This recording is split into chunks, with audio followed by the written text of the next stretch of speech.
Serhat ne yapıyorsun? Saçmalama, bırak. Cevap ver. Dayanamıyorum.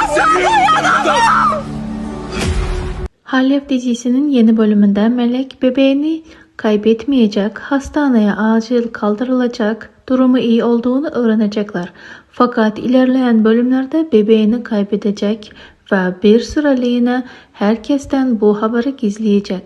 Yıldız Melek'le kardeş olduğunu öğrendi. Yıldız Serhat'tan uzak durmaya çalışacak. Yıldırım'la Yıldız'ın düğününde Serhat Yıldız'ı kaçıracak. Yıldız Serhat'a Melek benim kardeşim diyecek. Serhat ve Yıldız'ın dağ evi sahnesi çekimleri yapıldı.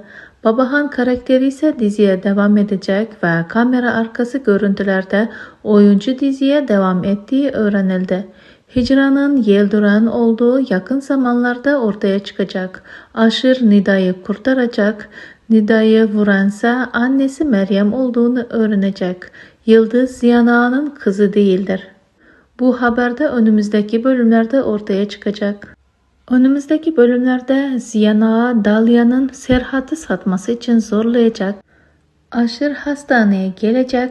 Yıldız Serhat'tan bilerekten uzak durmaya devam edecek. Melek kaza geçirecek. Yusuf ve Serhat onu kurtaracak ve hastaneye götürecek. Kazada Melek'in bebeğine bir şey olmayacak.